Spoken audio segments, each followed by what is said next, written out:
All right, we're live. Very good. Thank you. Welcome, everyone. This is the Ways and Means Committee at 6 p.m. Tuesday, July 21st, a virtual meeting due to COVID-19 pandemic. Public comments, we've got a couple that we'll look at in a minute. So I'd like to call the meeting to order and acknowledge that the press and the public have been duly notified of the meeting in accordance with the Freedom of Information Act. Our first item is approval of previous meetings minutes. Do I have a motion and a second? I move that we approve. Thank you, Rusty. Second. Second, John. Thank you. Any changes, edits, comments from last time's meeting minutes? Nope. All those in favor? Nicole, can we just do this one by raised hand? Is that all right? Unanimous with consent. Yes, sir. Oh, good point, Ryan. So all in favor? Good to go. Citizens comment. We have two comments that I would ask Nicole to read, and I would love to encourage other committees. You know, there's such a lag in meetings and citizens comments. We've had some feedback from some citizens around there is such a lag and they would like to know what other citizens are thinking. So tonight we just got two comments. So Nicole, if you don't mind, if you'll read those into the record, that would be great. Thank you. Absolutely. There was a third one that Ron sent me that I'm going to read afterwards. Okay. That is pertinent to this. The first one is from Sandy Ferenz at 4 Seahorse Court. I have two items on the agenda on which I would like to submit a formal citizen comment regarding, based on current information and estimates of revenue and expense accruals still to come, the general fund could end FY20 with revenues in excess of expenditures of approximately $600,000. In my wildest dreams, I cannot fathom how during this pandemic and lost revenues, the city still reports excess income. Every year, there is between $600,000 and $1 million in excess, which brings the budgeting process into question. Project budgeting every year places the entire cost into 1 year, assuring excess because there is no way the project will be completed in one fiscal year. In my opinion, the general fund budget process is flawed if every year there is an excess. Regarding A, consideration of request for the IOP Water and Sewer Commission for approval of a $16 million bond issue for the decommissioning and relocation of the Wild Dunes wastewater treatment plant. I have the following comments and questions. Number one, I cannot decipher from the budget page of the water and sewer presentation what funds are actually needed for the Wild Dunes plant demolition and incorporation into the Forest Trail plant versus construction for future improvements. That detail is important to me as a customer who will pay for this endeavor. There is no doubt that the Wild Dunes plant needs to be incorporated in the Forest Trail plant, but other projects need to be considered at a later date if they are part of the requested $16 million. Number two, I see no quality control assurances, i.e. cost for the third-party engineer to monitor the construction process. Number three, no mention of the MOU, Memorandum of Understanding, which was to preclude any monetary requests to assure communication between the Water and Sewer Board and the city, which has been sorely lacking in the past. I urgently request no approval of funds until all these details are readily available and understood. The second comment is from James Smiley, 1640 4th Avenue. In this time of restricted and limited public interaction with their local government, it would seem important to take every opportunity to enable citizen participation in virtual meetings. Whereas prior to virtual meetings, citizens were able to participate in their government's meetings by their very presence, and most importantly, by being able to comment orally during a citizen's comment period near the beginning of the meeting. This form of participatory government has unnecessarily gone by the wayside, and our government has become much less open as a consequence. Let me explain. On July 13, I watched the virtual Recreation Committee meeting. Prior to that meeting, I and possibly, other citizens submitted comments on a form destined to become part of the meeting record. But really, what does becoming part of the record mean? In Recreation Committee instance, it means that rather than being heard now and in the present when it is important to be heard, citizens will not be heard for at least a month after the meeting concludes. How can this be so? Because all comments submitted on the filled out form are simply appended to the meeting minutes, which are not published in even draft form until 24 hours before the next meeting, usually a month later. Those who submitted comments in writing are simply shut out of the process at hand in the present, and in doing so are effectively excluded from participatory government, just as justice delayed is justice denied, participation delayed is participation denied. There is a simple and straightforward solution. The solution is for the clerk to read the written citizens' comments into the meeting record at the beginning of each meeting, at the point where citizens' comments would be heard were the meeting not virtual. This was actually done last week in the Public Safety Committee meeting, and it did not slow down or interfere substantially with the committee's business. On July 13, as I zoomed in on the Recreation Committee meeting, citizens' comments were not read into the record, but rather the city administrator seemed to give the committee the choice of having the citizens' comments read into the record or not read, and the committee chair elected not to have the citizens' comments read. In the former instance, citizens would have been able to participate to the maximum extent possible in a virtual meeting. In the latter and actual instance, the meeting was completely closed to citizen participation. I have heard the complaint that to read aloud citizens' comments might unduly prolong meetings. A simple remedy to guard against overly lengthy meetings would be for the comments to be read in order received, with a maximum read time per comment of 3 minutes and a maximum total reading time for all comments of 30 minutes. This procedure would mimic in a virtual meeting the process already adopted for real meetings. Please adopt the practice of having citizens' comments heard at the beginning of all meetings. All right, let me scroll through the rest of, I gotta find the third one.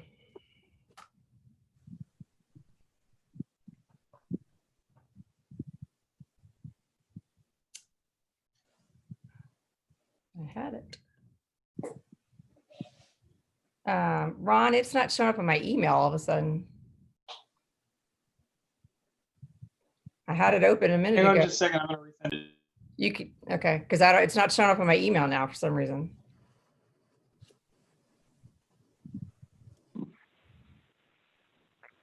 Oh, got it. All right. It's also on the website in the updated version of the. All right. The third comment is from Mr. William Mills, 7 Seahorse Court. I realize that you have many pressing issues to deal with, but since the renewal of the short-term rental host compliance contract is on the agenda, I would like to provide my perception. The last report I saw indicated we have over 1,500 short-term rentals on the island, generating significant rental income and potentially considerable tax revenues. It is also my impression that the city has never made much of an effort at enforcing licensing and tax compliance. So it is likely that we have a fair number of rentals that are not paying the annual license fees and/or correct amount of taxes, which in addition to real and personal property tax include city, county, state accommodation taxes, sales tax, transportation tax, county school tax, and IOP beach preservation fee, which total 14%. It is quite likely that illegitimate rental properties and those that underreport occupancy are resulting in tens of thousands in lost revenues to the Isle of Palms. I advocate that council provide the resources, software, and staffing to properly administer the short-term rental regulations and enforce penalties on those property owners that willfully fail to comply. Thank you for giving this your consideration. That is the end of citizens' comments. Great. Nicole, thank you for doing that. Appreciate that. Susan? Hi, I just was wondering, because we had several comments forwarded along to us just within the past hour or so, I believe, that seemed like they could be connected to this meeting. I think that they possibly don't relate directly to our agenda, but so if there could be an explanation of those extra comments and why we're not also reading them right now. Yeah. Sure. These 3 were specific to the Ways and Means Committee. The rest are for City Council. Okay. All right, Nicole, thanks for doing that. Next item, Debbie, our financial statements for June, which is our fiscal year end. All right. Debbie, there you go. Can everybody hear me? Yes. Okay. So we have the June preliminary and unaudited results to talk about. Big picture on the revenue side, the budget is 18.9 million total city. So far, we've collected 16.1 million and expect about 735,000 still to come. So I expect the city to end the year 2 million under the revenue budget. And that is all almost 100% due to the negative impacts of COVID-19. On the expenditure side, the budget is 22.2 million. We've spent 15.6 million to date. We have, I think, conservatively 1.1 to 2 million more to come. The largest share of that being related to the public safety building repair. 17.6 million total expected. So that's a pretty good decline over the budget or under the budget. Some of that is timing related to the public safety building and other expenses. Some of it is some declines in personnel costs associated with vacant positions, which I'll talk about again in a minute. And some is just overall under operating expenses that are being well controlled or delayed in response to Desiree's direction to the department heads to not spend money that we didn't have to since our revenues had declined. Talking about general fund revenues, specifically property taxes, we've already collected the budget amount. Local option sales taxes, we still have about $125,000 to come, but I expect they will be under budget. Business licenses are right on, just slightly below. Rental licenses right on. Other licenses are SC or Dominion. Franchise fee was lower than expected. Apparently because their revenues were less than they had been in the prior year. There were some rate decreases that we all benefited from, but that impacts the city's franchise fee. Building permits are below what we had anticipated. State revenues, we still have some to collect. I think they'll be very close to budget. Parking, we met the budget despite the closures due to COVID-19 or the temporary closures due to COVID-19. And then all other revenues, which would include court revenues, recreation revenues, interest, are all above budget. On the general fund expenditure side, you can see the fire department is running over budget, and I think that's been talked about a lot. They've had some long-term light duty and vacancies that cause their overtime numbers to go up. The general government department is under budget. We have a vacant position that is not going to be filled. That's the city clerk's position. Public Works had a long-term vacancy. Police department had several long-term vacancies. So all in all, I expect the general fund expenditures to be under budget. They're currently $994,000 under budget. There will likely be some accrued expenses before we finalize the year. But the revenues in excess of expenses of around $600,000 that I'm projecting for FY20 is related to expenditures being under budget, not on the revenue side. It's expenditure savings that's creating that pickup. Next page. The city's cash position. There's about $20 million in cash reserves. 18.5% of that is at the LGIP, earning 0.76%. There's $2 million at BB&T, or there was at June 30. Of that total,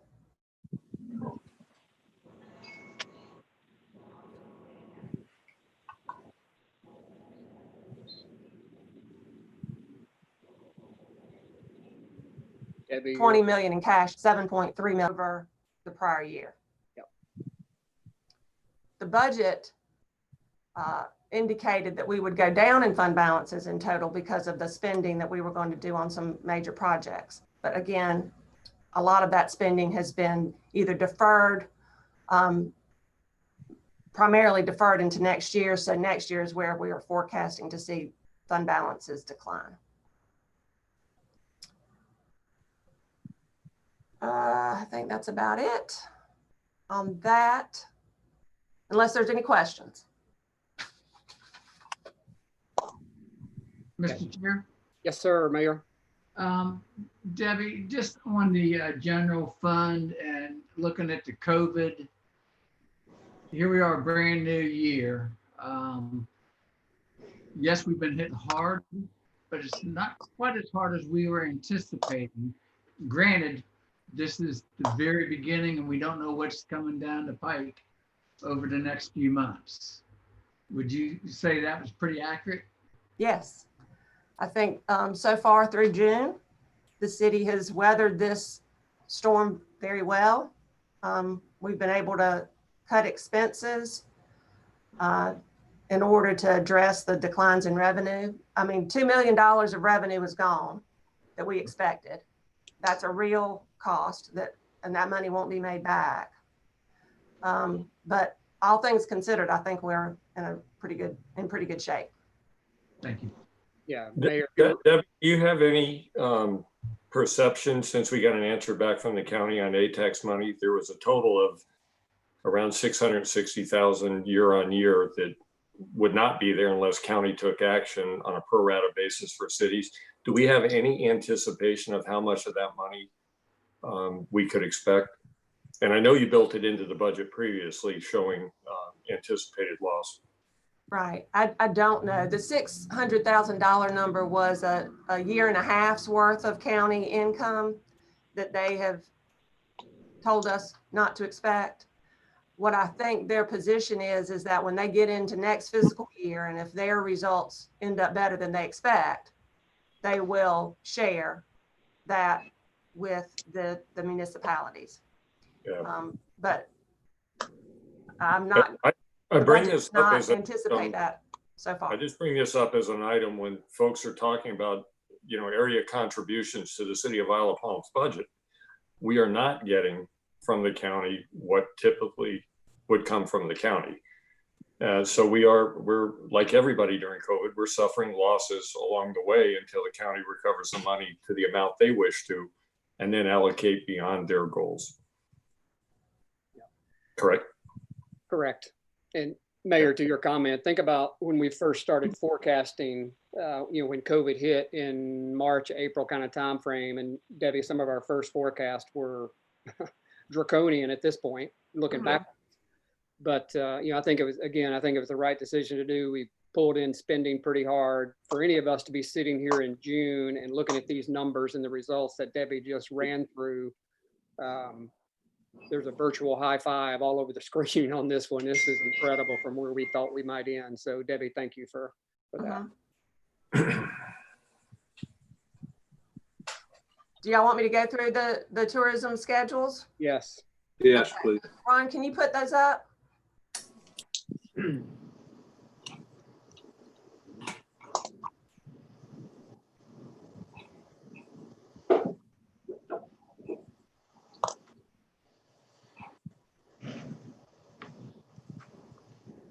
There we go, right there. So in this graphic, I'm estimating where I think FY20 is going to end up. So I'm adding in some revenues that we haven't yet received, but I expect. And this shows that our tourism revenues are going to be 24% below FY19 levels, all COVID related. And then going down, next page. Okay, so municipal accommodations tax, you can see the collections we've received for April, May, and June. That's heads and beds in March, April, and May. They are down. But we were closed. Remember, halfway through March, we shut down. All of April, we were shut down. Half of May, we were shut down. So for May to be half of the prior year, better than half of the prior year, I think that's a good sign. So we're forecasting for July to get 125 That's heads in beds in June. I think that will likely beat that. And then the FY21 budget is, we've made no changes to that since we passed the budget. So we're forecasting a 25% reduction over a full year of FY19 in FY21. No news on the state. We haven't received the final quarter of the year. That will be the one that we'll see the reduction. We're assuming it's a pretty big reduction over FY19. County pass through at the bottom of the page. That's the year and a half that the county has told us not to expect. And then on the hospitality tax, next page, yeah. Again, if you look at the column that says food and beverage sold in, March, half of the month we were shut down, so you can see that big decline. April, pretty much all shut down. We still had a little bit of revenue. And then we expect May to be a little bit better than half of FY19, and then June. We're budgeting very conservatively because of the less than capacity restaurant openings that we know are happening. Beach preservation fee, we've already talked about that when we talked about mini A tax. And then on the next page, local option sales tax, that's kind of an interesting one to look at. Again, March and April sales, just a little bit behind FY19. And then we're expecting we budgeted a 25% reduction for all of FY21. Project worksheets, public safety building repair. Yeah, go on to the next page. And we've had 2 large applications for payment from Trident Construction in June. $549,000 pay app 6 and $503,000 pay app 7. So that project is moving along, and I expect we might get one more. I'm counting on getting 1 or 2 more before the end of before the books are closed for June. Drainage phase 3 on page 2. You can see there was no spending in June, so the schedule hasn't changed from last month. So that now is all I've got, unless there are any further questions. Any other questions or comments for Debbie? Nope, seeing none. Debbie, thank you very much. It's been a journey this fiscal year, don't you think? Next item, no old business, so we'll move into new business. Our first item A is consideration of request from the IOP Water and Sewer Commission for approval of $16 million bond issue for the decommissioning and relocation of the Wild Dunes wastewater treatment plant. If we can have a motion and a second, I'll provide some opening commentary, and then we'll let the Water and Sewer Commission folks do their thing. So is there a motion to put this in front of us for discussion? I'll make that motion. Thank you, Mayor. I'll second. Rusty, thank you. So just by way of background real quick, certainly previous council members are very familiar with this request. It came in 2019 to City Council, Ways and Means and City Council for approval. Was not approved. And again, just for everybody's benefit, the Water and Sewer Commission has to come to the city to ask when they want to borrow money. So that's why they're here doing that today. So the plan is to have their presentation today, discuss it. We've got council meeting next week to finalize it, hopefully. So Chris, I will turn it over to you to let you introduce your team. And we've got a presentation. You just tell Ron whenever you want to have it put up, that would be great. So Chris, thank you guys for joining us. Appreciate that. Okay. All right. Well, thanks for having us. I was going to let Jay kind of start it off with a little introduction, and then we'll start the presentation. Okay, great. Hey, Jay. I'd like to thank all the members of the committee for putting up with us and letting us ask and show you what we have for you. I would like to personally extend an invitation to all city council members to tour the plant to get the full impact of the reason and very much needed consolidation funding for this program. And would also like to ask, as the presentation goes along, to jot down any questions, but save them for the end, and we can address those as we go. We also have our engineer, rate consultant, and bond attorney on standby for any specific questions as it comes down to it. And with that, we'll turn it over to Chris and interject as needed, but Chris has a pretty good presentation set up for you. Thank you.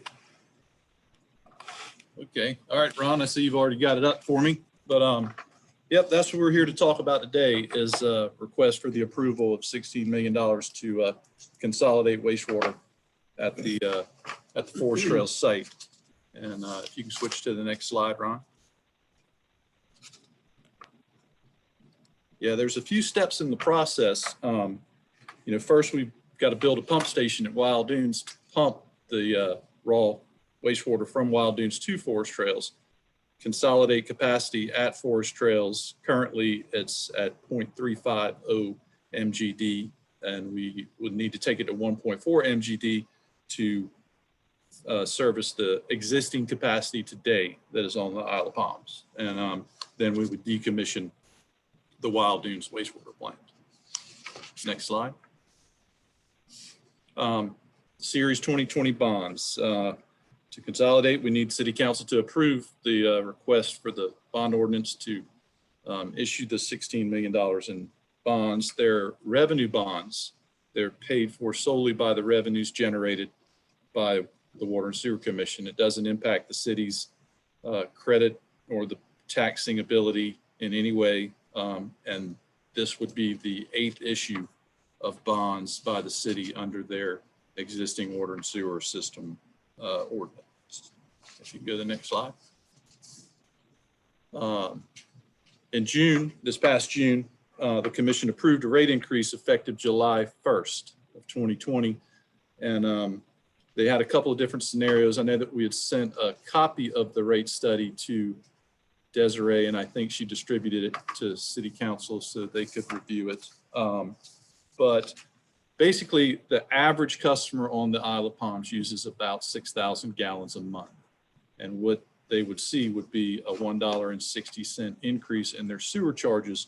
But it's important to note, if you haven't seen the rate study or you didn't dig into it and look at the 5-year projection, that's an increase of about 2.5% each year for the next 5 years. So it would be $1.60 roughly each year. So at the end of 5 years, your sewer bill would be about $8 more if you're using 6,000 gallons of water. And just to also note, there was no increase in the water rates. You can go to the next slide. The timeline. Once the bonds are issued, our bond attorney informed us that even with the COVID situation and everything, they are successfully closing bonds in about 3 months. And that would be our goal to get it done definitely by the end, before the end of the year. The design's underway. We're just awaiting the approval of the bond so that we can finalize it. And the land disturbance permits are in hand. NPDS permit for stormwater is in hand, so we could start construction immediately once the bonds are issued and once the design is finalized. And we would anticipate construction would start in early 2021 and take about 18 months to complete. Next slide. Building the pump station in Wild Dunes. That part of the project, that is a current capital project for this fiscal year. It's not included in the $16 million bond or the project itself. It's already been budgeted. It's already been designed. It's been permitted. DHEC has issued the permit and we do have it in hand. And we're just waiting to pull the trigger on that once we get the approval, hopefully to consolidate. All right, next slide. When we do consolidate and build the plant at Forest Trails, there's a lot of things that go on in treating wastewater. There's a lot of basins, there's screening, odor control, backup power. We just listed a lot of different things. Enhanced flood protection. That's one of the issues with the Wild Dunes plant is the flooding that occurs when we do have these heavy rains and that have been issues in the past. But what you'll see will be a mirror image of what is there now to take it to the 1.4 MGD treatment capacity. So it'll be what you see doubled, built right beside the tank. And there'll be some other additional smaller equipment and tanks for disinfection that'll be on the site, but basically it'll just be a mirror image of what is down there now. If you go to the next slide. But the benefits of consolidation, we're going to reduce our expenses on personnel costs, training and testing costs. The effluent quality, it's a better effluent quality, which is better for the environment. We discharge currently into the intercoastal waterway from forest trails, and we discharge from the Wild Dunes plant into the effluent lagoon, and they apply that effluent to the golf course and irrigation. We will pump back from forest trails to that effluent lagoon so that they can continue to do that. But the effluent quality is so much better. If we ever were to need to increase our discharge at forest trails, we wouldn't have to modify our existing permit to facilitate that because of the quality of the effluent. It's a much better quality effluent. And I just want to reiterate that it is a lot better on the environment. And then that last bullet, it's kind of important to note that forest trails, it was designed originally, the replacement of the forest trails plant was designed with consolidation in mind. Right now, with what we have at forest trails, we can treat 350,000 gallons of sewer a day without even doing anything, adding any structure at all, and just adding equipment internal in the tanks. We could bring that treatment capacity to 700,000 gallons a day without doing anything. And then if we do the mirror image beside it and install all the equipment, that brings us to the 1.4 million. That's kind of why we would think, well, how can you double the size and then increase your capacity that much? Well, that's the reason why. If we could go to the next slide. And then some of the consequences and delay in the project. Obviously, the increased maintenance cost on the old steel tanks. We've actually deferred some maintenance in anticipation of consolidation. And if we don't consolidate, then we're going to have to do that maintenance. And you'll see some pictures here in a few minutes that kind of will show you what we're dealing with. But another thing would be continued flooding issues during storms. Our blower room and electrical rooms, when we get these big rains, they do flood. And but the biggest thing probably would be if we don't do it, we lose the hazard mitigation grant that we were awarded for 2.25 million, which would help pay for the total cost of the plant. Yeah. Then decommissioning the Wild Dunes wastewater plant. You go to the next slide. Yeah, that's the 200,000 gallon equalization basin. That's the headworks of the plant. That's where all the influent from Wild Dunes comes. It's all pumped from all the pump stations in Wild Dunes to that tank. All these tanks that were down in Wild Dunes were purchased by the original developer, and they were used when they were purchased. So they disassembled them from another facility, brought them here, reassembled them, and this is what we have today. And in the late 90s, we did cover this tank and add some odor control to try and treat some of those odors before they work into the community. Next slide. This is the 450,000 gallon treatment plant. It was installed in the early 80s, I'm sorry.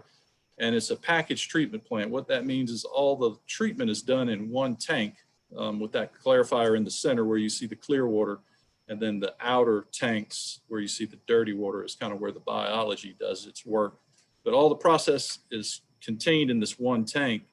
And the influent is pumped in, and we do what we do and treat the sewer and then discharge it into the effluent lagoon for irrigation. You could go to the next slide, please. This is the second treatment structure down there, and it was installed in the late 80s. As the Wild Dunes development grew and they needed more capacity, they added this tank. And over the years, we've taken these tanks offline numerous times. You can see the rust in the steel work that we've kind of done in that picture. But over the years, I mean, it's just been a constant battle with the environment and trying to replace the bad rusting structure. If you go to the next slide, that's the walkway on that 500,000 gallon tank. And you can see that we've replaced a lot of it. We're actually got some work that's going to be starting the beginning of next week to replace some of these handrails and some of that walkway around the tank. The bracing has gotten in bad shape, and we're just doing some general maintenance on it just to kind of keep it safe. And then if you flip to the next slide, that's the 450,000 gallon tank from the walkway view. Not in quite as bad shape, but there's been a lot of air piping and other different smaller diameter pipes that have had to been replaced. They just rusting out, and environment never stops. But I guess the next slide, that's the end of our presentation, and we've got hopefully everyone here who can answer the questions that y'all may have. And if y'all want to start with your questions. Yeah. Hey, Chris, real quick, would you mind going over the cost breakdown summary slide before we? Oh, yeah. Ron, sorry about that. It's the next Yeah, slide. if you can put that up.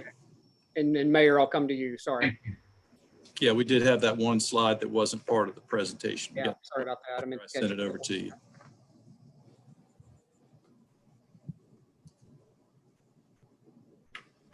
Thank you, Ron.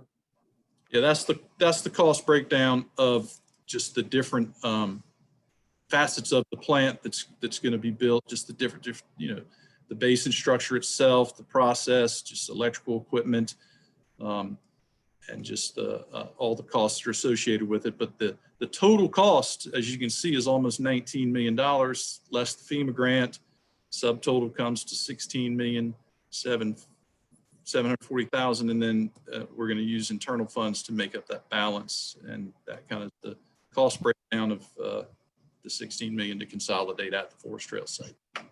Great. Thank you, Chris. So Ron, just go ahead. You can go back to unsharing. So Mayor, go ahead. Sorry. Thank you very much. Chris, that was a great presentation. That next to the last slide was kind of a scary one when you saw the golf course maintenance shack behind there, knowing that we had a potential disaster this past year with a fire there. But going back to the original, in 2012, when I first got elected, y'all did a $6.1 million revenue bond, to replace the Forest Trail plant. And it was a modular system using the, what we call the membrane bioreactor. Correct. Which we don't have in the Wild Dunes right now. And the plant that y'all replaced at Forest Trail, not only was it used, it was a twice used plant. And so what you're doing now is adding something that you knew you're going to add the Wild Dunes to it, plus has the potential of adding more Isle Palms residential houses to it in the future. Is that correct in saying? Yeah, the ultimate design was done in anticipation of possibly one day sewering the island. And the reason that the Forest Trail site was picked was because we had the land there to do the actual construction. We didn't have enough land at Forest Trails, and the membrane process was chosen because of the small footprint. Right. To get a lot of treatment in a small area. Thank you. Yeah. Randy. Yeah, first of all, let me start by saying anyone that's played golf out there knows there's a problem on Wild Dunes, right? So yeah, Philip's smiling. You can just drive by. Rusty should be smiling also. It just takes the wind in the right direction. The part I struggle with is trying to understand what we have to do versus what we're doing for the future. And I'll try to keep this succinct.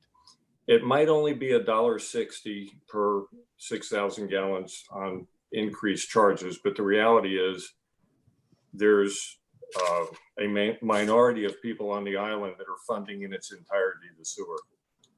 I went through your numbers in detail. I went back to 2017 yesterday and looked at presentations, recalling the presentations from last year. So there's 2,648 sewer customers and 4,616 water customers. A question is, we continue to put the expense on the backs of those already connected to sewer, and as a city have never been able, and I was part of these discussions trying to convince residents to go off their grinder pumps and do the right thing over some period of time. Tons of resistance. 2/3 of every sewer customer's bill today is sewer on average, an average residential customer. So it's very simple to say that it's a very minor increase. The reality is, if you're on the sewer system already, you're paying substantially more money for sewer than you are for water. Is there a reason why the expense of improvements that aid the overall island, because I do think ecologically it's the right thing to do, why are we not assessing these monies across the water customers and not just continuing to load up on the sewer customers?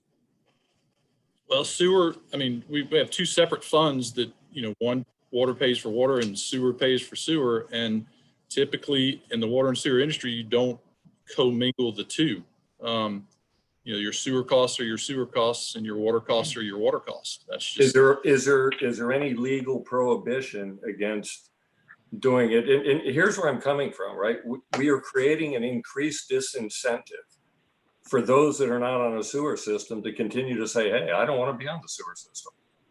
I mean, if I had a choice today, I'm on water. By the way, Philip and I were talking about, we're probably the only two on council that are on sewer, and I'm in favor of whatever is right for the whole island, to be clear.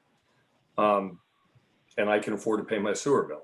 Having said that, if we create disincentives along the way, because you're going to tell somebody, and I pulled the old rate charts out from last October, that, by the way, if your water bill today is $34, I'm going to put you on the sewer system. You're going to have at least a $12,000 connect fee, and your bill is now going to be $99.50. I'm pretty sure I don't want to go on the sewer system. Now, having said that, we have rising sea levels. We have a huge issue with 1,400 septic tanks still, much of them in the low-lying areas. And I'm looking at this and going, how do we, working together, and I'm emphasizing working together because that has not happened yet, working together with the Planning Commission, how do we come up with a plan that gets your approvals done that begins to embrace the whole island and say, look, let's get in this together and put incentives in place to cause us to all do the right thing, which is long-term, get on a common sewer system. And I'll close with one other question. How much excess capacity does the $16 million get us? One instance is we're going to move the Wild Dunes over, and that takes X amount of that capacity. But when I look at your slide that talks about the 1.4 million gallons, what's our requirement today? When we move Wild Dunes over, is it 700,000? Is it 1.4? No, the capacity of Wild Dunes existing today is 1.07 mg. Yeah. That's what we're moving over. But then you add it to the capacity for a Trails plant, which is 0.3 actually, and we just round up to 1.4. But the Wild Dunes capacity is 1.07. Well, asked another way, will we be at 100%? Will we be utilizing all of our capacity? No. No, Wild Dunes, there's not many empty lots, and the resort still maintains some existing capacity. There's some other, like Ocean Club. 4 buildings could be built down there. They've only got 2, but so they still hold on to that capacity. But the Wild Dunes capacity is, we're just bringing over 1.07 million gallons of treatment. Yeah. Yeah, and Randy, I think. Sorry, Jay, go ahead. I think Jay wanted. He wanted. Just a brief comment. We have signed the memorandum of understanding, and it is somewhere in City Hall. I don't know if everybody has seen it, but we were on top of that. The other thing, and this is purely in discussion right now from our point of view, we're considering a fund of sorts that would help some citizens finance the potentiality of tying into the sewer. That's something that will be discussed in more detail at our next meeting. But, something of a little bit of an incentive that Randy was saying, maybe there is no incentive, and I can understand it. But this might sweeten the pot a little bit for those people that are on the fence.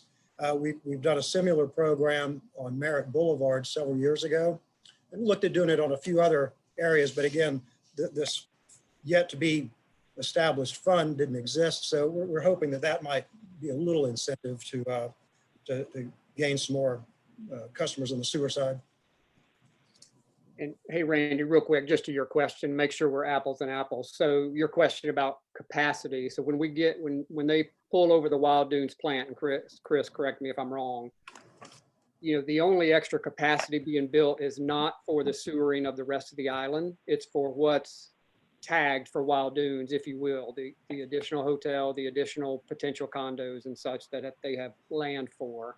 So I know one of the questions, one of the questions that's been out there is, you know, 16 million, we spent 6 to do forest trails originally. This is 3+ times the capacity of the original forest trail plant. So Randy, while there may be a little bit of extra capacity, Randy and others, a little bit of extra capacity, it's really for what's tagged already to Wild Dunes, not in anticipation of sewer in the rest of the island. Well, what's tagged and committed for Wild Dunes and what is remaining in forest trails. There still is some remaining capacity that has not been granted outside of the gate.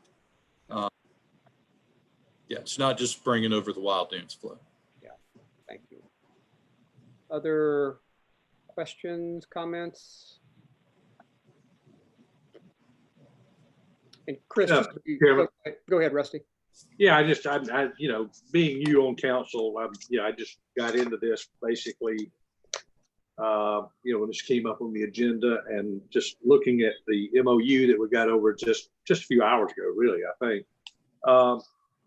I mean, it seems to me that first place, I'm having trouble with the math. I mean, the $1.60 per customer increase and an $8 over 5 years. I'm just wondering how that actually covers the debt service and just how that math actually works. Wouldn't mind having a little more explanation on that. And then trying to dig into a little bit of the history here as best I can, being new. I mean, it seems like this memorandum of understanding has been out there for a couple of years now, and it's just now getting signed. I mean, so why was that sort of the 11th hour that we got that? And then, you know, I'm wondering too, if there's just not more detail needed on all of this before we move forward. I don't know if it needs to go back to a committee or not, but I'm right now at this point not real clear on what we're trying to do here. Yeah, well, the $1.60 increase, that was just the average customer. There's other, you know, that's just 6,000 gallon a month user. The more obviously will pay more, so there, you know, there's different revenue streams that come from that. I don't know if Frank Davis, who should on here, might could address some of that and some of the questions. Frank. Yes, can y'all hear me? Yes. Yes. Okay. The way that the rates can pay for this new bond issue is the current bond issue was a 10-year term, and you've got 2 more years, or the commission has 2 more years of debt service. And essentially by spreading out this new issue over 20 years, you're replacing your current debt service with the new bonds. So there's really not that much of an increase except for in this in 2022. So the timing of it worked out well, where the new debt service is going to essentially replace what they're paying now. The other thing to remember is last year, we realized that the sewer rates were not fully funding what we had allocated to them on a cost of service basis. So we had a 10% rate increase for sewer in anticipation of this last year. And now we've got to a point where we're looking at more inflationary increases, and the water rates are where they need to be. And they actually supported the sewer rates a little bit in the last few years. So Mr.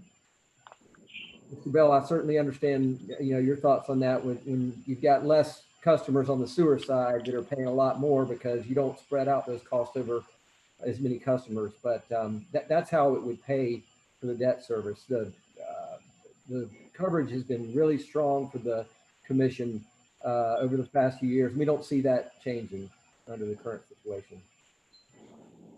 It was noted, though, that we have the highest sewer rates in the area because of the limited number of people in your documentation. And I think that's, you know, was the driver for my question of spreading it over the water base and beginning to incent people instead of continuing to penalize people that are on sewer. Yeah. The thing I'll say about that is you really can't charge those customers that aren't receiving sewer services for things that benefit sewer customers only. The way you could do that is once you have sewer lines available to those parts of this island that aren't currently sewered, you can charge them an availability fee, even if if it's close enough for them to hook up to, you can charge them for having put that sewer line there. But until you get those sewer lines in place, you can't charge them for sewer unless if part of this bond was to do something to benefit the water system, then you could put that on the water side as well. But it comes back to a cost of service, and you want to make sure that you only charge customers for what they're benefiting from. I just, on a personal level, fail to find the benefit. It's we're on sewer. There's no benefit in increasing capacity for, people already on sewer. We're there.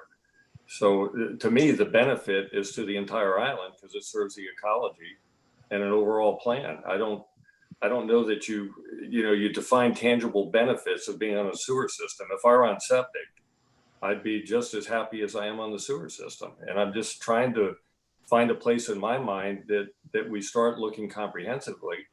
And I think, that is where the Planning Commission was coming from and all of the prior discourse. And we seems to me we've abandoned the conversation with the Planning Commission and want to move forward without engaging on behalf of everyone. And I'm troubled by it.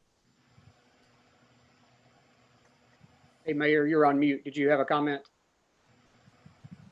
Thank you. It's kind of hard to do, when you compare to other communities, there's no way we can compare to Mount Pleasant. I guess we could compare to Sullivan's Island somewhat. There are 1,800, 1,900 residents. But the way I look at it is we're in a disaster situation of something's going to happen down at the Wild Dunes plant. I agree.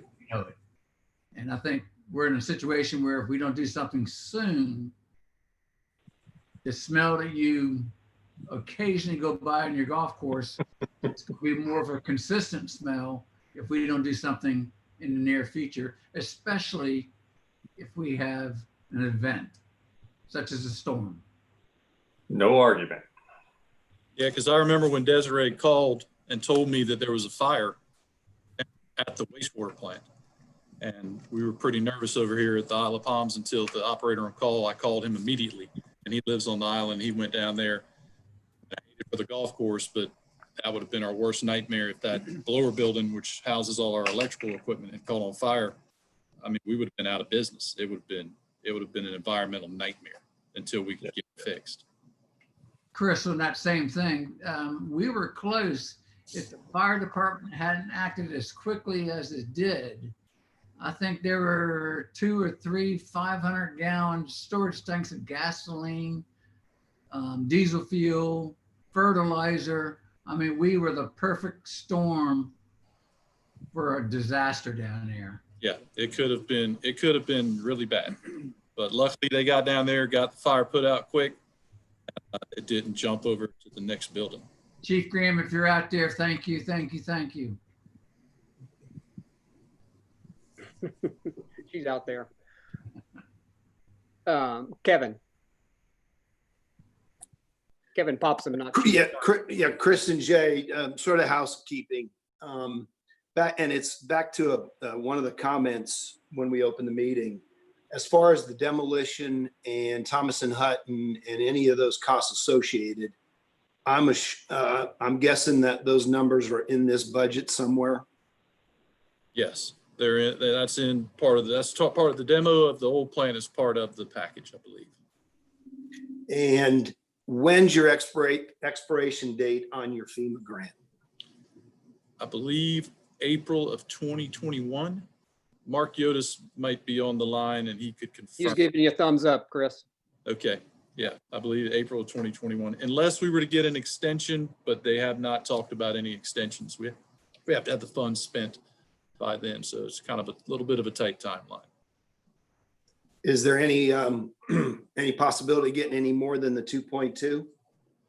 We are currently waiting on some news from the phase 2, I think it is. If Mark's on there, he could confirm that. We've had some favorable feedback, but they haven't made a decision yet on that hazard mitigation grant. But And we're last, on it. last comment, I'm kind of like Mr. Mayor. We're just waiting for a failure to happen, and it's not gonna be fun. So Yep, this is Mark Yotis with Thomas Hunt Engineering. Let me address quickly a couple of comments that were made. We should hear from the FEMA on the final phase soon. We have been promised that if there's any leftover money in the total pot, that we would get it. So we're crossing our fingers on that. I know some of the smaller projects haven't used all their money, but it's not going to be like another $2 million. Number two is when the new consolidated plant is up and running, the incremental cost to have more capacity to sewer or whatever might come is very, very affordable, way more affordable than what it would be to do the initial because of all the structures. And three, which is sort of an add-on, you talk about the money, it's not that out of range on what you typically see for a new plant. But what I think we might be forgetting too is there is an opportunity cost or another cost that's going to occur if you sort of do nothing. If you leave Wild Dunes, you're going to have to put a lot of money yearly into keeping that running and safe, and possibly having to meet new regulations that are coming down the line. So, if it's $19 million on one hand, it could be $3, $4, $5, $8 million on the other hand. So I know you can probably quantify that, but that's a pretty long and arduous process to do. Hey, Mark or Chris, is there part of the contract any type of construction oversight once the project gets running? Is that a Thomas and Hutton role to be played? Or, the city in the last few projects has hired a consultant to kind of oversee the construction project. Are y'all thinking through that, or is that part of the plan already? Well, Thomas and Hutton will provide, some construction oversight, but we've discussion amongst the commission to have a third party do construction oversight, an inspector who works for us, just to make sure that everything's getting done. No offense, Mark, but. Good, it's too hot to go out there anyway. So so real quick, the hope for tonight was to hear the presentation. We can continue discussion, but to vote to approve to send this to council next week. So Rusty, back to your question, or Randy, if there are additional data elements or details that we want to see, let's talk about that tonight as well, so these folks could bring it to full council next week, assuming we get this approved tonight. So Rusty, give me a feel for what additional detail you might be looking for, or anybody, but I know Rusty, you brought it up specifically, so glad to entertain what that may look like for next week. Well, yeah, well, thank you. But I guess I'm coming at it from a standpoint of just, being new to council, not really having any history with this. And it just, it seems to me the presentation was great, by the way. And I think that from a macro level, and I definitely think this project needs to be done. It just seems to me that it's missing some detail that it should have, some of the financial detail. And I'm not sure that I'm comfortable that it's been vetted properly through the planning commission, given the MOU was sort of late coming to the table. And I think that was out there a couple of years ago. So I'm just concerned about that. This is not a showstopper for me. I'm not against moving it forward or whatever. I just am trying to better understand why we don't have a better working relationship in the past and more detail around the whole presentation before we move forward in council. Yeah, that's fair. Thank you. And not to jump in, Chris, for your commentary, but there's been a fair amount of turnover at the IOP Water and Sewer Commission, Rusty, from a day-to-day working standpoint. There's been turnover at the commissioners level. I'll just say for my benefit, and I've been doing this as long as you have, 6 whole months, which feels like a lifetime at this point. But, I've met with Chris and crew 3 or 4 times to prep for this particular session, and I have found nothing more than welcoming and, acceptance of our feedback and trying to get, in front of what council may be looking for to get approval for this. So again, I've got a little bit of history being on the planning commission, prior to this, but it feels like a new day to me from a relationship standpoint, Rusty. And, the proof will be in the pudding as we walk forward, obviously, but I hear you. And I know that's some of the history that sits out there, but it's felt very good to me for the last 5 or 6 months with Chris and team. So. Well, Yeah, we definitely- fair enough for me. I mean, if you guys have established a good working relationship, and Philip, I know you spent your time on the planning commission for a number of years, and I feel good that you guys feel like you're in a good place, and so that answers some of my questions there. Thank you. Chris, go ahead. No, I was just saying that, we, just like Philip said, there's been a little bit of turnover here, and we're waiting on some commissioners to be appointed, and all that's been done. And we definitely want to work, with the city and answer the questions that y'all have for, what's in the best interest of the ratepayers of the island. And, feel like this project definitely is. I'd like to chime in for a second too, if I could. At the end of the day, the citizenry of the Isle of Palms that's what we do. We look after them from the water and sewer standpoint. The city looks after them, fire, public safety, et cetera. So we're all in the same boat, literally, when it comes to that. And the best interest is with the citizens and for the citizens. All right, Randy, one last coupon for you, mister. Yeah, just quickly, you asked what we'd like before the next council meeting. What I'd like the planning commission to vet the MOU. The MOU was anticipated to be done last fall, wasn't. And let's make sure that whatever we do going forward has the engagement. MOUs are only as good as, frankly, the paper they're written on, but I do trust we'll get a good working relationship. And I think we should give the planning commission an opportunity to look at it and give us feedback before the council meeting. Yeah, Randy, I think that's a great idea. Susan? If we're asking the planning commission to do that, does that delay our process? Yeah, that's a great question. I think, excuse me, council meeting's a week from tonight. I think our expectation is they may just have to have a special meeting. Douglas, I know you're on. If you want to speak to that, could we pull something off between now and next Tuesday? I can certainly inquire. I don't know. Yeah. I don't know. So my opinion on that would be the MOU as it has been drafted is very generic, and it's you'll see that if you read it that it talks about we'll work together, we will be more transparent, we will report to each other. It has very generic language like that.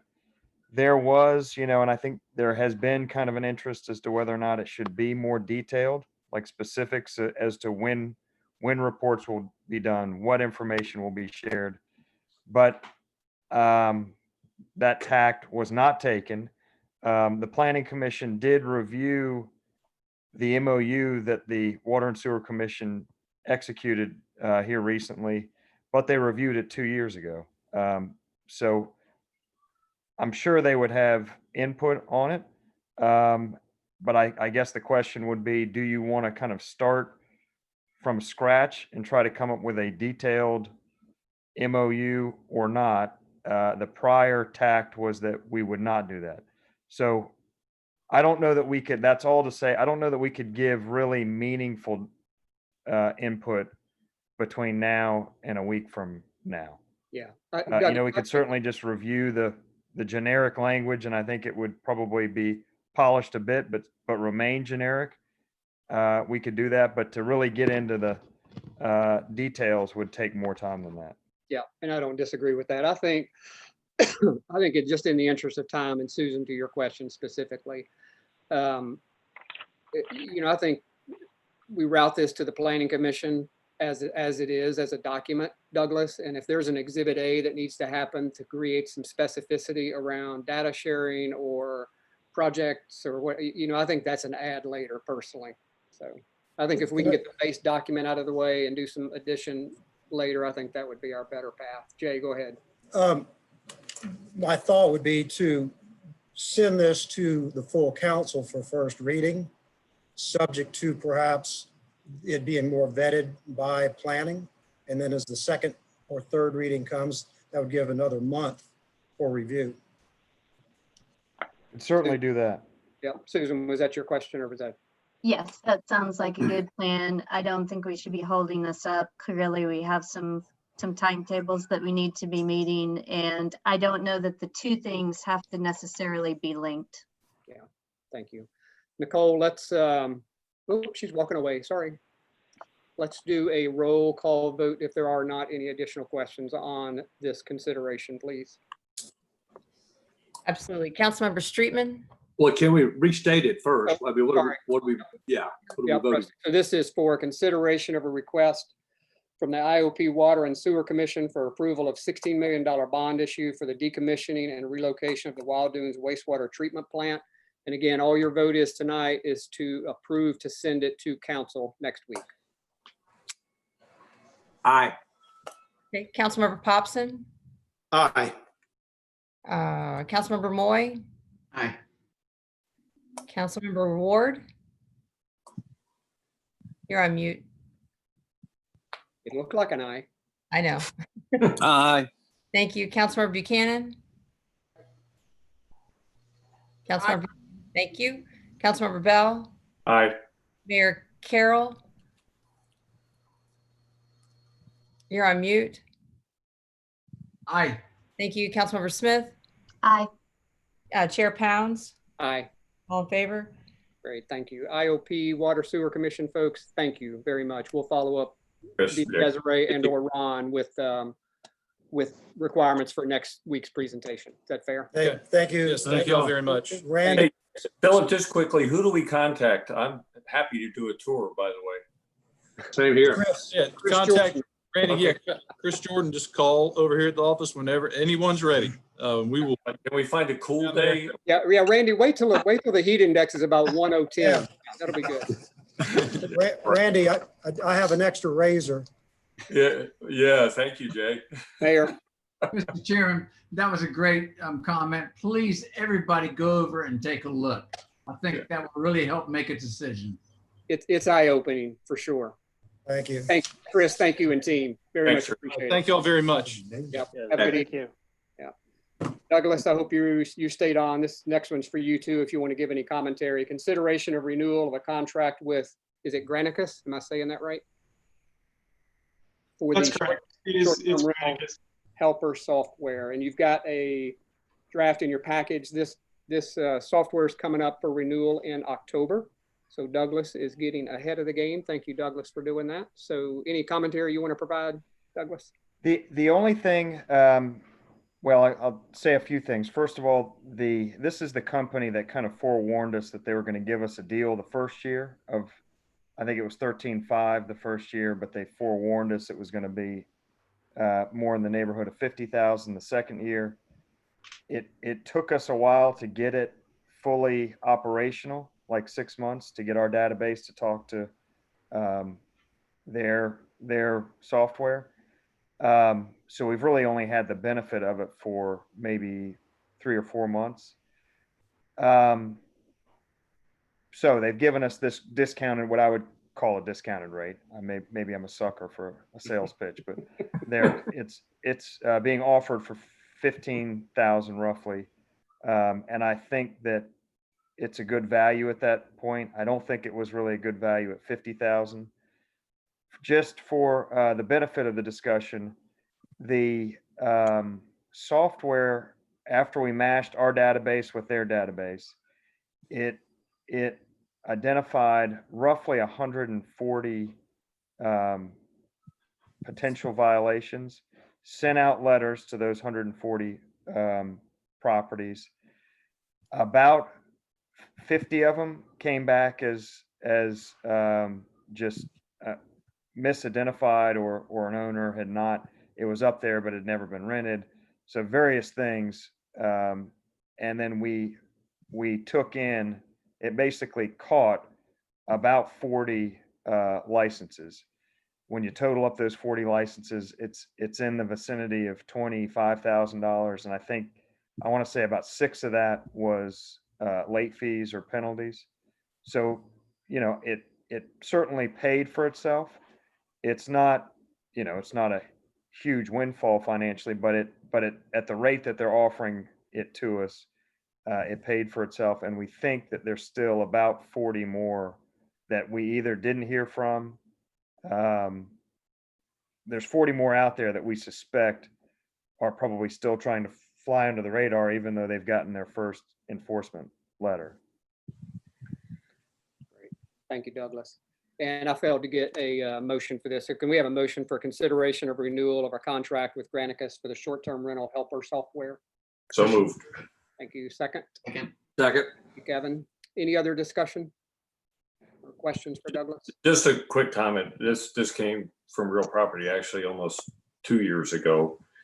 And while we may not be identifying a lot, it also is a good, strong preventative for people who think they can fly under the radar. So I wouldn't put the value, as we struggle with short-term rentals across the board and the issues of the VRBOs and the others, we don't have another means of identifying other than this software.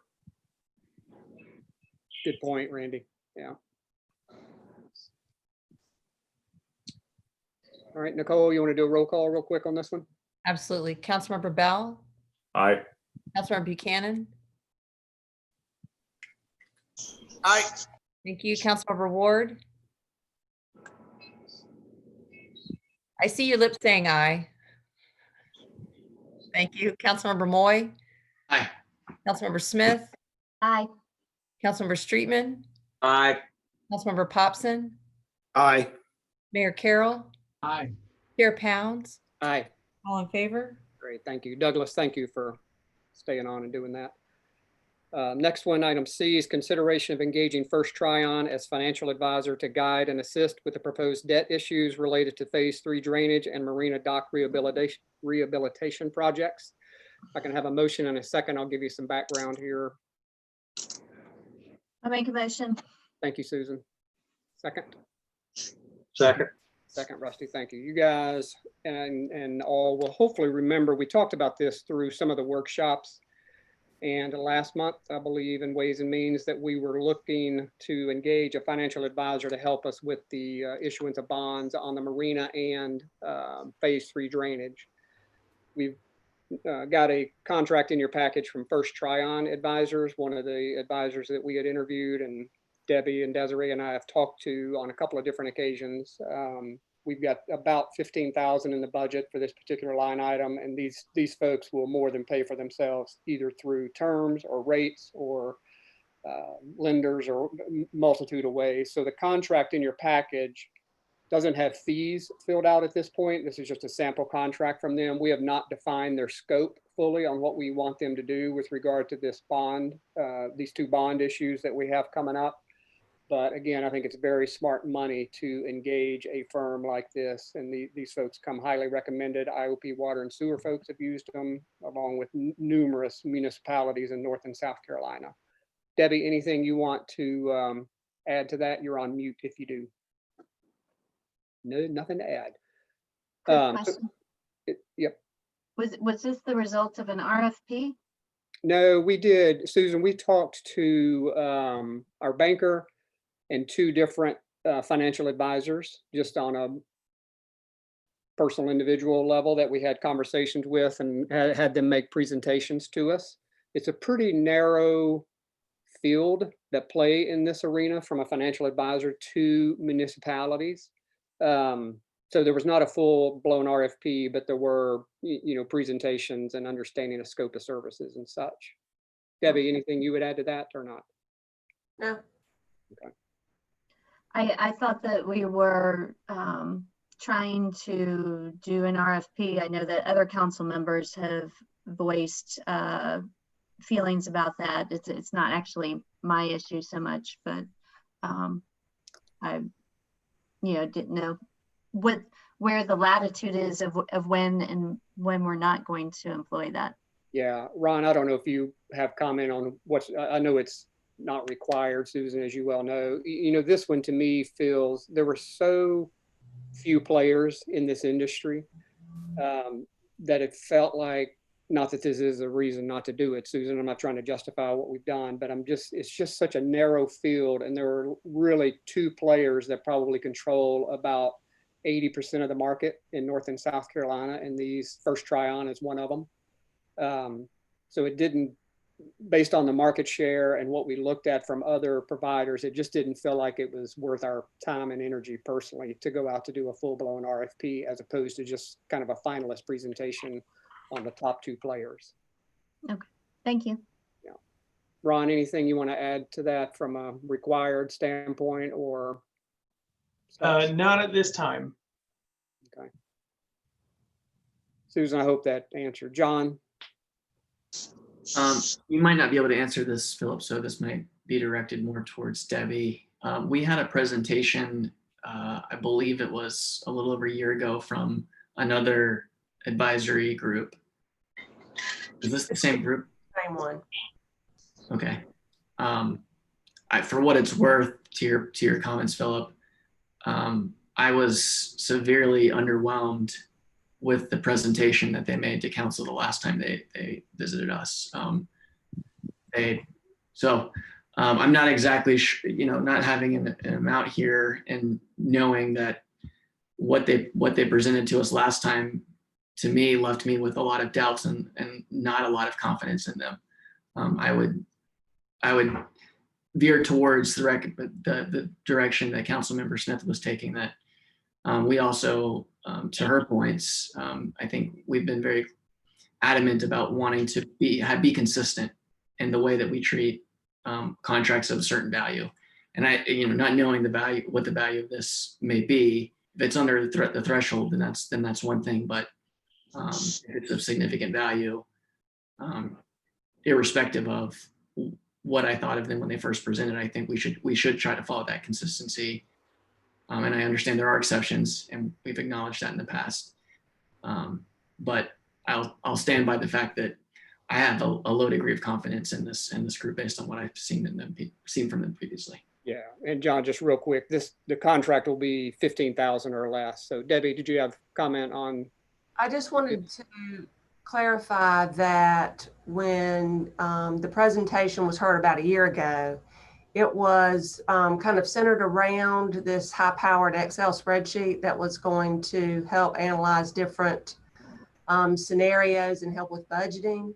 But that's not what this is. This is not that spreadsheet. That is not something that we're going to engage them to do. This is strictly related to issuing bonds. Randy. Yeah, I just want to echo Councilmember Moy's comments. The presentation was not good. It inspired no confidence in me. Then to Debbie's comments, I would like to know a little more specifically what they are going to do and a little more about their competence in that area, because I didn't leave that prior conversation either. And I thought this had some specificity that we should understand in terms of what they're going to deliver before we just go into this. We do need some help on these issues. I don't have any doubt. Jimmy Ward, you're on mute, so go ahead. Did everybody read the sample engagement letter and that was in the packet? I think that would answer a lot of your questions if you read that. That tells you a lot about what they're going to do.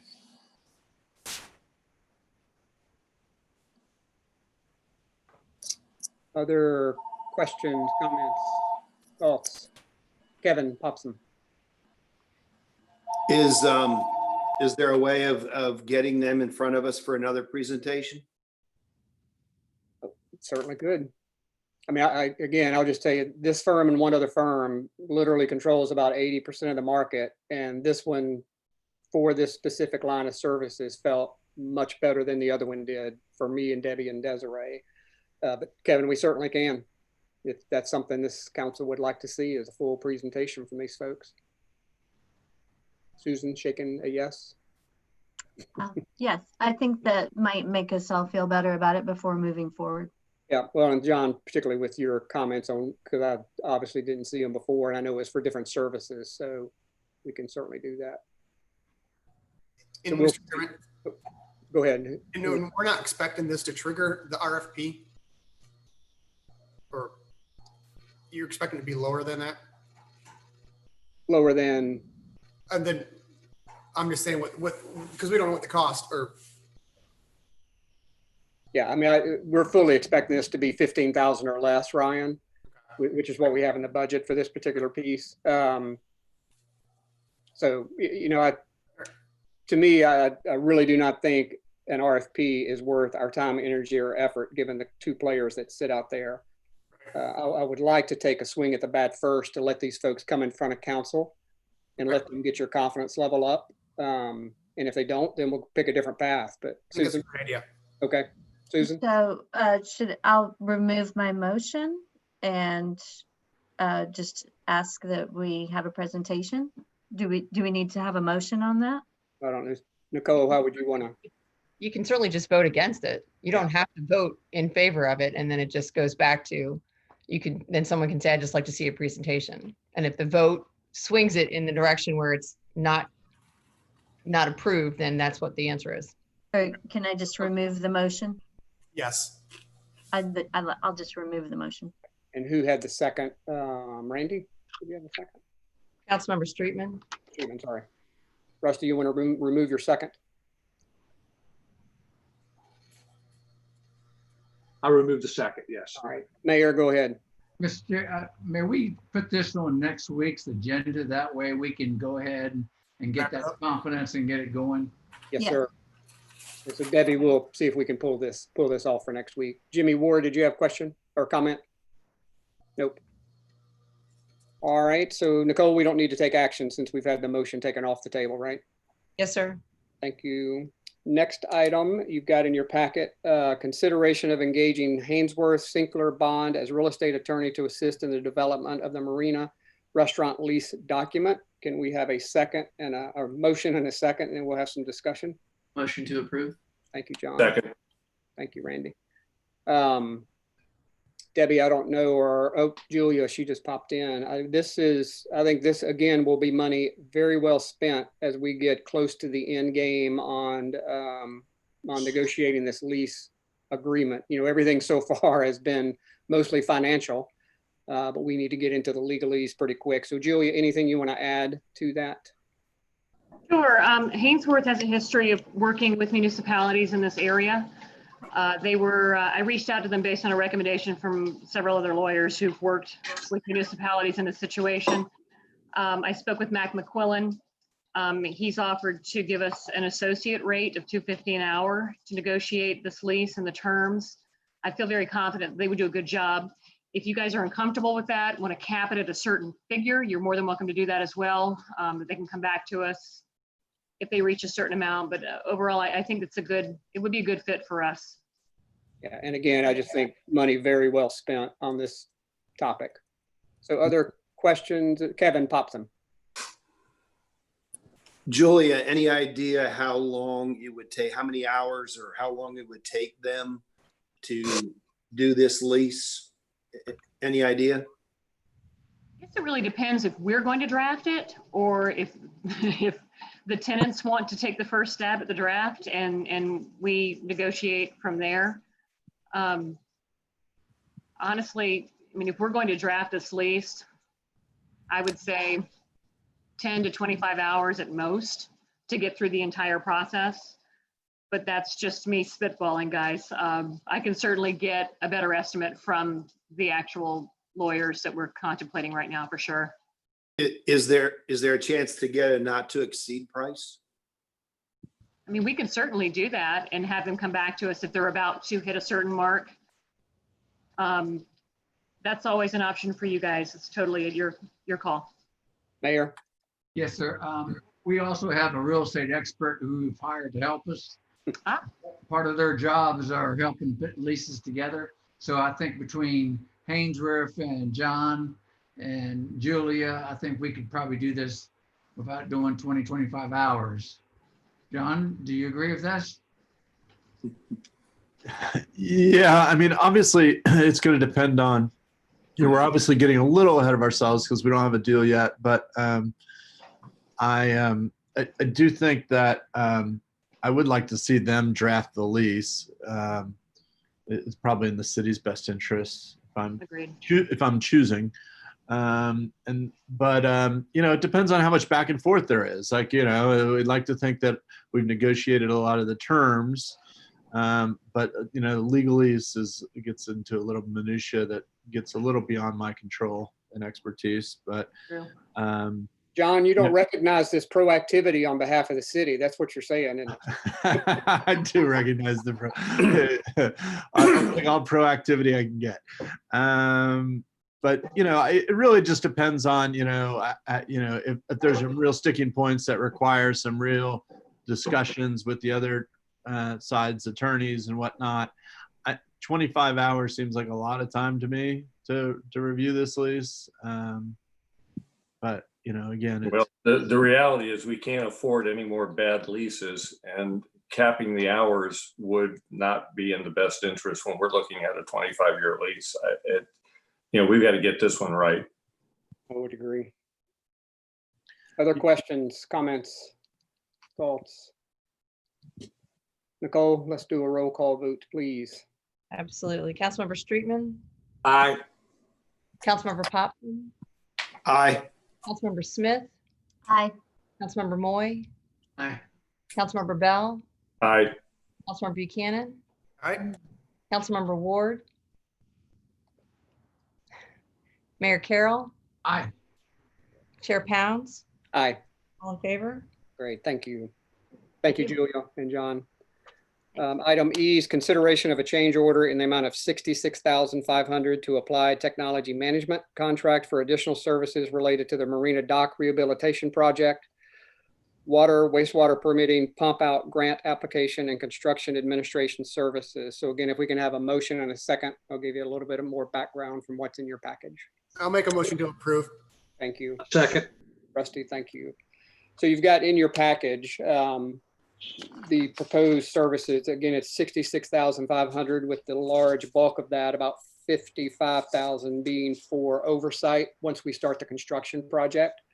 About 6,000-ish, give or take, for the other two items. One's a grant and one's the DHEC permitting. So again, I think it's money very well spent as we get into these bigger projects to have some oversight and help on this marina project. So questions, comments? Debbie, anything to add, or Ron on that one? Nope. Questions, comments? Jimmy Ward, you're on mute before you get going.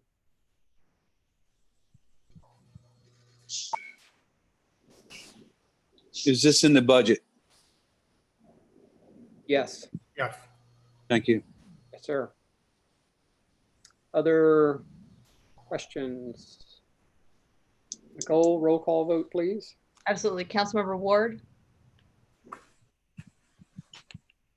Councilmember Buchanan, Aye.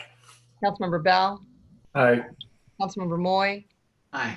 Councilmember Smith, Aye. Councilmember Streetman, Aye. Councilmember Popson, Aye. Mayor Carroll, Aye. Chair Pound, Aye. all in favor? Great, thank you, Nicole.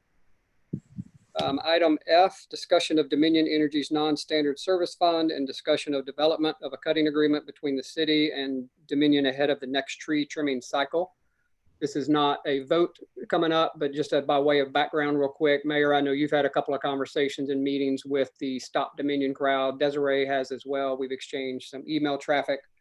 And the cutting for the last project is completed. So this is all about getting in front of John Chaffee. We're going to be proactive again, Mr. Right here with Dominion Energy, and be proactive again before they come back for the next cutting. So a couple of things I would ask of you is two things. In your packet, you had the non-standard service fund balance that Dominion has on our behalf. That's on page,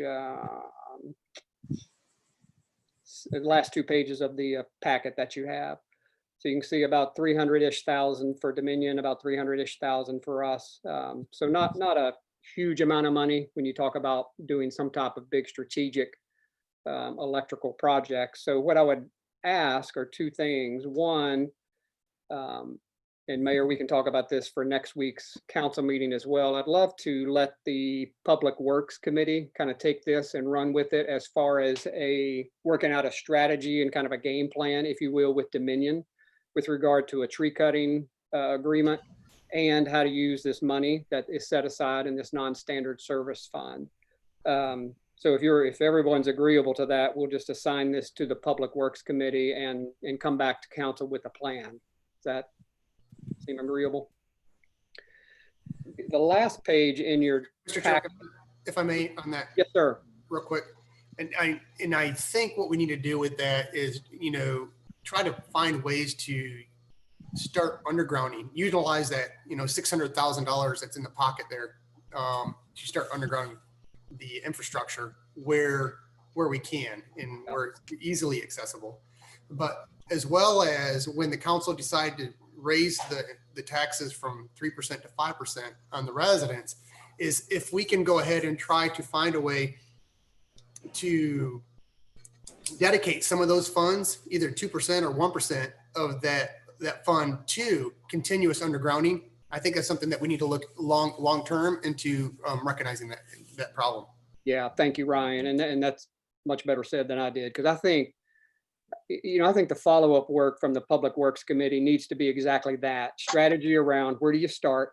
600,000 is not going to get us very far when you think about undergrounding utility lines, but if we don't have a strategy in place and a plan in place to get to an end goal, we're never going to get there, obviously. So I think you're dead on about, if you look at the last page in your packet, believe it or not, on our little island, there's about 17 miles of overhead lines, 17 to 18 miles of overhead lines. And you can see them in red, detailed on the last page. So, Ryan, to your exact comment, there's a lot of work. And we need to figure out where, there's right-of-way issues, there's all kinds of issues that need to happen with regard to underground. And there are also, and Ryan, this, these are really restricted kind of funds. There's only a couple of things you can use them for, and undergrounding is certainly one of them. Street lighting is one in some approved circumstances. So again, I just think we put this smaller group together with the Public Works Committee and put a strategy together to bring it back to council for approval. Yes, sir, Mayor. Yeah, Ryan, that's when talking to Philip, we were talking about doing that same thing, taking a portion of that franchise fee and setting it aside. And also there's going to be potential for us to borrow other monies or grants that are out there and preventative, so we don't have the disasters like you see down in the Bahamas and places like that. Right. No, I agree. And when that vote to raise it from 3% to 5%, that was one of my amendments. It was years ago, but to dedicate that 2% to underground wiring, and it failed at that time. But I think it's definitely something that we need to look at, given the extent of excessive storms and the problems that we're seeing with excessive tree cutting and just down power lines. Yeah, I agree. So again, wanted just to get everybody up to speed on conversations that have been happening. For the residents listening tonight, not to let anybody think we're going to drop this just because Dominion's done with this latest cutting project. So we'll continue to keep it in front of Public Works and Council and put some strategy together around it. So any other comments or thoughts? Nope. Last item under new business is G, discussion and consideration of marina restaurant lease proposal from the IOP Families Investment Group. John, I don't know if there's anything we want to say publicly here, because I know we need to go into executive session around the financial arrangements on the lease, but is there any high level since the last special meeting on this topic that we might give from a resident viewpoint? Just that we've continued negotiations, or? You're on mute. You're on mute, John.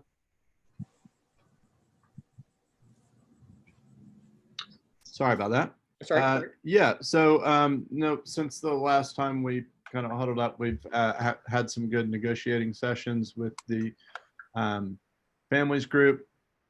We continue to move forward in good faith. We've made some progress on items such as the docks, the parking, and the general structure of the rent.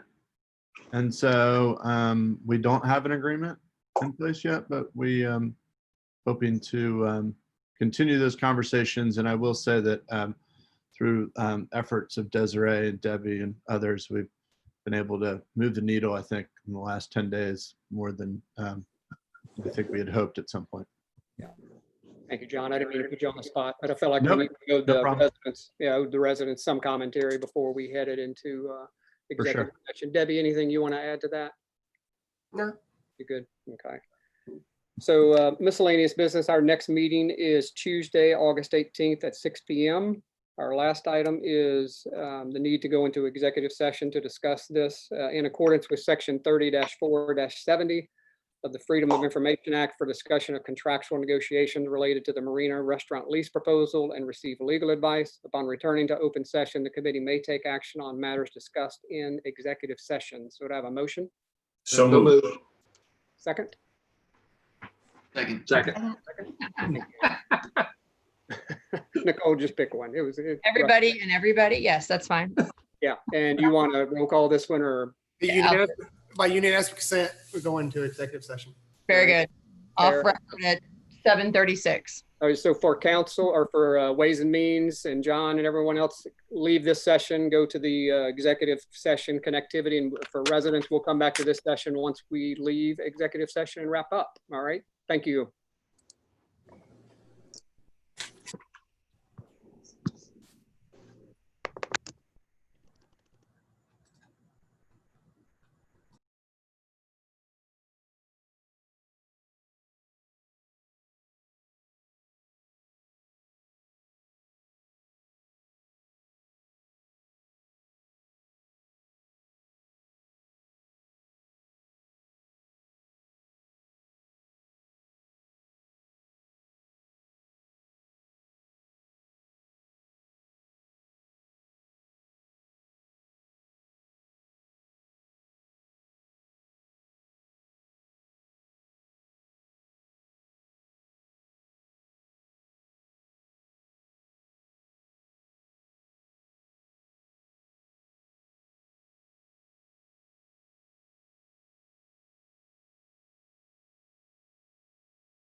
All right, we are still live.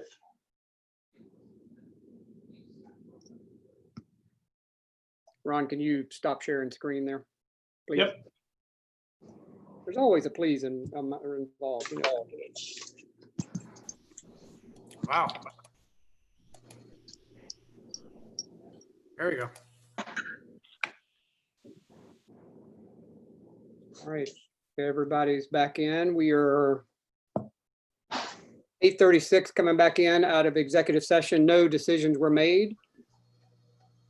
Reverend Buchanan, you have a motion you would like to make? And I would just like to go ahead and make a motion that we can continue discussion with the families group as discussed in executive session. Second.